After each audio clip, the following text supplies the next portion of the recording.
السلام عليكم ورحمة الله وبركاته حبايبي عاملين ايه؟ وحشتوني جدا جدا من الفيديو اللي فات، فيديو جديد في قناة عالم ملك. نبدأ الفيديو بتاعنا ونقول بسم الله والصلاة والسلام على رسول الله عليه أفضل الصلاة والسلام. زي ما انتم شايفين الفيديو بتاعنا النهاردة هيكون عبارة عن ايه؟ هنعمل النهاردة الفطار بتاعنا سمك، وزي ما انتم شايفين انا معايا هنا سمك مرجان، ومعايا سمك بوري. طبعا السمك ده انا هشويه. عايزه اقول لكم هنا البوري انا كنت غسلاه كويس جدا. طيب النهارده بقى أنا نزلت السوق، قُلت بقى إيه أجيب شوية حاجات كده كانت ناقصاني في البيت، فجِبت بقى بنجر عشان نعمل سلطة بنجر، وجِبت جرجير عشان السلطة برضه، ودي طماطم أهو زي ما أنتم شايفين، وجِبت خيار عشان خاطر السحور، وبرضه نعمل السلطة بالخيار، وجِبت نُص كيلو ردة لإن أنا هاشوي السمك، فالردة كانت عندي خلصت، وطبعًا زي ما أنتم عارفين باحب أشوي السمك في البيت، يعني مش كل الأوقات باشويه في البيت. بس أنا يعني أنا كنت حابة أشويه بقى في البيت بنفسي، يعني باحس إيه باكل السمك كده بمزاج، لمّا باعمله بإيديّا كده باحس إن هو بيتاكل كده بمزاج غير أمّا بيكون معمول برّه، تمام كده. وادي بدنجان وادي جزر. وأول حاجة بقى نبتدي نعملها النهارده هي هنسلق البنجر بتاعنا. طبعًا البنجر بتاعي عشان خاطر كبير هابتدي بقى إن أنا أخرمه كده وأدّي له نغزتين كده من الجنب عشان خاطر يتسلق معايا بسرعة ما ياخدش وقت، أنتم زي ما أنتم شايفين البنجرية كبيرة فهتاخد وقت معايا في السوا، فعشان كده أنا إيه نغزتها بالسكينة كده نغزتين، وهابتدي بقى إيه أول حاجة أعملها هي سلق البنجر. طبعًا أنا حطيت مَيّة في الحلة على البنجر وسِبته بقى مع نفسه ياخد ويدّي كده بشكل وِدّي ويستوي بقى مع نفسه وابقى كده خلصت منه. ده أول حاجة البنجر، تمام كده. معايا هنا بصل وطبعًا تاني حاجة إحنا هنعملها النهارده هي الرز الصيادية، الرز اللي هو بالبصل بس المرة دي أنا هاحط عليه جزر مبشور، تمام كده. هافرُم بقى البصل بتاعي أهو في الكبة زي ما أنتم شايفين، وأروح بقى على البوتاجاز وابتدي إن أنا إيه، أعمل الرز الصيادية بتاعنا. حطّوا بقى لايك واللي ما اشتركش في القناة يا ريت يشترك في القناة، وصلّوا على رسول الله عليه أفضل الصلاة والسلام. اللهم صل وسلم وبارك على سيدنا محمد عليه أفضل الصلاة والسلام. هننزل بقى بالبصل بتاعنا أهو في قلب الحلة زي ما أنتم شايفين، ونروح بقى على البوتاجاز ونبتدي بقى نحمّر البصلة بتاعتنا وإيدنا تبقى في الحلة كده أهو، لحد ما البصلة بتاعتي تحمَر خالص، أهو بالشكل دوّة، أهو. هنبتدي ننزل بالجزر المبشور، يعني أول ما البصلة تدخل كده في السِوَى أو تحمَر، قبل ما تحمَر بحاجة بسيطة كده نبتدي ننزل بالجزر المبشور، نفضل نقلِّب فيه لحد لمّا يدبل معانا ونوصل لدرجة اللون بتاعة البصل اللي إحنا عايزينها، أهم حاجة البصل ما يتحرقش، تمام كده. هنقلِّب الكلام ده كله على بعضه، وبعدين هنبتدي ننزل بقى بالمَيّة ونسيبها لحد لمّا تغلي، وهننزل بقى بالملح واحط شوية كمون، وادي المَيّة غليت معايا أهي زي ما أنتم شايفين، ونبتدي ننزل بالرز، نقلِّب الكلام ده كله على بعضه، وأول لمّا الرز يتشرّب معايا هابتدي بقى إن أنا أوطّي عليه واسيبه مع نفسه بقى لحد لمّا يستوي، أهو، أغطّي عليه واسيبه. نروح بقى للسمك بتاعنا عشان خاطر نشويه، زي ما أنتم شايفين أنا جايبة هنا ردة أهي، الأفضل الردة تكون خشنة مش ناعمة، تمام كده. طبعًا البوري أهو أنا غاسلاه الخياشيم بتاعته بتبقى كلّها طينة، طبعًا أنتِ لو رُحتِ عند راجل برّه مش هيغسله لِك كده وأنتِ بتشويه برّه، هتلاقيه بيغسل السمكية كده من برّه وخلاص، لأ أنا باغسل الخياشيم بتاعة البوري بالذات بيبقى الخياشيم بتاعته فيها حاجات سودا كده، فلازم أغسله كويس جدًا، تمام كده. طيب الصاجة ديّة بتاعة الفرن بتاع البوتاجاز، هابتدي بقى أحط السمك عليه أهو عشان خاطر أشويه. أنا جايبة كيلو بوري، هو الكيلو طالع معايا 4 سمكات، تمام كده، أهو. هابتدي بقى إن أنا أشويه وأسيبه بقى إيه، لمّا يتشوى من تحت كده وابتدي أقلّبه على الناحية التانية، أهو. ما تقلبيش السمكية طول ما هي لازقة، ما تقلبيهاش، لمّا تلاقيها بتتحرك معاكِ تبتدي تقلبيها، لأن أنتِ قلبتيها وهي لازقة هتلاقي بقى إيه نُصّها راح في الصاجة، تمام كده، يعني طول ما هي لازقه هي كده ما استوتش. هنبتدي بقى ايه، ناخد السمك المرجان كمان، طبعا انا غسلاه كويس، وهنبتدي ان احنا نشوي. عايزه اقول لكم بقى السمك المرجان ده اصلا في القليه احسن. يعني انا كنت عاملاه مقلي، هنزل لكم الفيديو. كنت عامله سمك مرجان مقلي. آه، في القليه بيبقى احلى بكتير غير الشوي. بس انا قلت بقى بما ان انا هشوي بوري، فاشوي بقى سمك مرجان. أنا كان عندي في الفريزر بصراحه وطلعته، فقلت اشوي بالمره بقى. طالما هشوي بقى ونويت النيه ان انا اشوي، يبقى اشوي سمك مرجان وسمك بوري مع بعض. تمام كده. هنا بقى البنجر بتاعي كان استوى، اتسلق اهو. هبتدي بقى ان انا اطلعه واسيبه بقى لحد لما يبرد خالص، وابتدي ان انا اقشره. طيب الخلطه اللي احنا هنعملها دي هنعملها لكل حاجه، بس ركزوا في الخلطه دي كويس جدا وشوفوا انا هعملها ازاي. انا معايا هنا توم طلعاه من الفريزر، ومعايا هريسه شطه بس مش حاطه ياما، وحطيت هنا ملح، حطيت كمون، وهبتدي انزل بعصره ليمونه. اظن الخلطه دي مفيش اسهل منها. خلطه سهله وبسيطه وحلوه قوي قوي قوي. وطبعا لو ما عندكيش هريسه شطه ممكن تحطي قرن فلفل اخضر عادي تفرميه مع الثوم، مفيش مشكله. بس انا كمان مطلعاهم من الفريزر، حطيت هريسه الشطه مع، بس ما كترتش يعني، مع الثوم. وزي ما انتم شايفين اهو، هبتدي بقى ان انا اهرسهم بقى كويس كده لحد ما يفكوا كلهم، لانهم طالعين من الفريزر. تمام. طيب سيبنا بقى الخلطة على جنب، وهنبتدي ان احنا نقشر البنجر. والبنجر عايزة اقول لكم بصوا لسه سخن يعني مولع اهو. بصوا قشرته وقطعته على اتنين.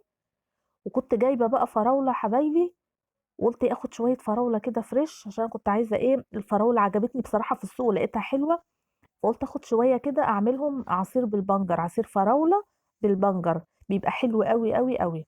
انا عندي طبعا فراولة مفرزناها في الفريزر، فقلت بقى بدل ما اطلع من الفريزر اعمل بقى فراولة كده فريش تبقى حلوة. هبتدي بقى اقطع الحتة اللي فوق كده من الفراولة، واحطها بقى في الخلاط اهو زي ما انتم شايفين بالشكل ده. وطبعا انتوا زي ما انتم شايفين البنجر لسه مدخن اهو، لسه سخن شوية. بس انا هحط بقى مية ساقعة وهحط تلج. تمام كده. هناخد نص بنجراية على الكمية دي، وهنبتدي ننزل بالسكر، ونضرب الكلام ده كله على بعضه في الخلاط. شوية مية، ونضرب الكلام ده كله في الخلاط. عايزه اقول لكم يعني الفراوله بالبنجر تحفه تحفه تحفه، بس اهم حاجه ان انت تسلقي البنجر. تمام كده. طبعا هي هنا مركزه وتقيله، فانا هزودها برضو شويه ميه. تمام. هنحطها بقى في الازازه دلوقتي. ودي الازازه التانية. هنا انا كنت زودت شويه ميه لان هي تقيله، كنت عايزه تزود لها شويه ميه. ناخد الحبه بقى في الخلاط كده، نزودهم حبه ميه ونكمل بقيه الازازه. اظن الموضوع سهل وبسيط جدا جدا. شايفين لونها عامل ازاي؟ تحفة. وطعمها كمان حلو قوي قوي قوي، ومغذية طبعا لولادكم. طيب هناخد بقية البنجر بقى، ونبتدي ان احنا نقطعه بقى مكعبات صغيرة كده، عشان خاطر نعمل سلطة البنجر. عايزة اقول لكم بقى سلطة البنجر دي يعني كلها فوايد، فيها حديد، وحلوة قوي قوي، وطعمها كمان بيبقى جميل جدا جدا، وخصوصا مع السمك. يعني سلطة البنجر دي طعمها تحفة تحفة تحفة. جربوها بالطريقة دي هتعجبكم جدا جدا، ومغذية كمان لولادكم. يبقى عملنا البنجر دخلناه في عصير الفراولة، وكمان عملنا سلطة بنجر اهو. خلصنا بقى تقطيع البنجر اهو. ركزوا بقى في الخطوة اللي جاية دي. هننزل بالبنجر بتاعنا في قلب البولة اهو زي ما انتم شايفين. انا سبت هنا البنجرية ديت لان حسيت كده البنجر ده كده كفاية. والخلطة اللي احنا عملناها دي هناخد منها شوية ونحطها على البنجر. طبعا حاطين فيها كمون وحاطين ليمون وملح اهو. هننزل بشوية من الخل وشوية من الزيت، وكده خلصنا سلطة البنجر. اظن مفيش اسهل من كده، طريقتها سهلة وبسيطة وحلوة قوي قوي قوي. حطينا توم، حطينا ملح، كمون، حطينا ليمون، وحطينا خل، وحطينا هريسة شطة او فلفل اخضر زي ما تحبي. نقلب الكلام ده كله على بعضه، وكده خلصنا سلطة البنجر. نيجي بقى للبدنجان. انا كنت هنا شويته هنبتدي بقى ننضفه كده، عايزه اقول لكم سخن مولع. انا شويته مش في الفرن ولا حاجه، حطيته على عين البوتاجاز لحد ما شويته. هنبتدي ننضفه بقى ناخد القلب بتاعه عشان خاطر نعمل سلطه البابا غنوج. عايزه اقول لكم بتبقى حلوه قوي قوي مع السمك، تحفه تحفه تحفه. اهو طبعا وانا بنضف البدنجان كده، هحضر بعد كده نص ليمونه او ليمونه كامله، ونبتدي نعصرها على البدنجان. طب ليه انا هعمل الخطوه دي؟ عشان خاطر البدنجان لو سبته هيسمر معايا او هيغمق، لا انا عايزاه يفضل بلونه، عايزاه يبقى لونه فاتح. فهبتدي ان انا اعصر عليه ليمون قبل ما احط اي توابل عليه ولا اي حاجه خالص. هننزل عليه بعصره ليمونه. النقطه دي مهمه جدا جدا، ما تعمليها هتلاقي البابا غنوج بتاعتك هتلاقيها فاتحه خالص. اهو بصوا، ولسه سخن هنا اهو.